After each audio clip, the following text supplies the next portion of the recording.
আলহামদুলিল্লাহ দর্শক, আমি এখন অবস্থান করতেছি নরসিংদী জেলা শিবপুর উপজেলার ঐতিহ্যবাহী গরুর হাট। সেটা হচ্ছে পুঠিয়া গরুর হাট। তো এই হাটের সুনামের সহিত দীর্ঘকাল থেকে বিভিন্ন পেশার মানুষ তাদের গবাদি পশু ক্রয় বিক্রয় করে থাকেন এই পুঠিয়া হাটে।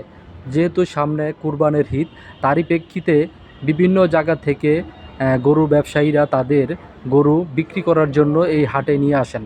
তো এই হাটটা বিশেষ করে প্রতি শনিবারে গরু, মহিষ, বিভিন্ন রকমের পশু এখানে বিক্রি হয়ে থাকে। তো ক্রেতাদের চাহিদা অনুযায়ী বিভিন্ন রকমের বিভিন্ন সাইজের গরু ক্রয় করে থাকেন। তো আপনারা যারা বিভিন্ন রকমের কুরবানির পশু ক্রয় করতে চান, তারা অবশ্যই নরসিংদী জেলা শিবপুর উপজেলার ঐতিহ্যবাহী পুঠিয়া গরুর হাটে আসতে পারেন। এখানে যারা দূর দূরান্ত থেকে এসে গরু ক্রয় বিক্রয় করবেন, তাদের জন্য থাকা খাওয়ার সুব্যবস্থা করা আছে। তো এইটা যেহেতু আমাদের নরসিংদী জেলায় অবস্থিত, তো এখানে অনেক মানুষ আমাদের এলাকার আশেপাশে যারা আছে সবাই গরু ক্রয় বিক্রয় করে থাকে। তো এটা বিশাল বড় একটা গরুর হাট। এই হাটে যদি আপনি না এসে থাকেন, তাহলে একবার এসে দেখেন, আপনার পছন্দ মতো যেই সাইজের গরু, মহিষ ক্রয় করতে চান, অবশ্যই এখান থেকে ক্রয় করতে পারবেন।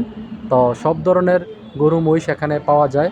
আর বিশেষ করে বিভিন্ন অঞ্চল থেকে পাইকাররা যারা গরু ব্যবসা করে, তারাও এখানে ট্রাক ভর্তি ভর্তি করে গরু নিয়ে আসে বিক্রি করার জন্য। সেই হিসাবে এই বাজারের সুনাম রয়ে গেছে দীর্ঘকাল থেকে। তো আজকে আমি বাজারে আসলাম এই সুন্দর গরুর হাটটির ভিডিও করার জন্য, যাতে বিভিন্ন অঞ্চলের মানুষ যারা জানে না এই বাজারের খোঁজখবর, তারা যেন এই বাজারে আসতে পারে।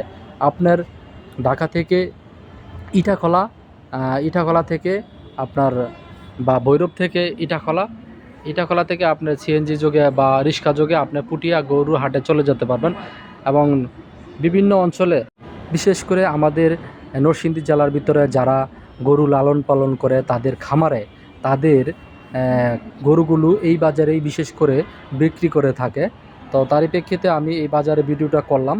তো আপনারা সবাই আসবেন, এই সুন্দর একটা বাজার উপভোগ করবেন এবং আপনার পছন্দের গরু, মহিষ, ছাগল, ভেড়া ক্রয় বিক্রয় করবেন।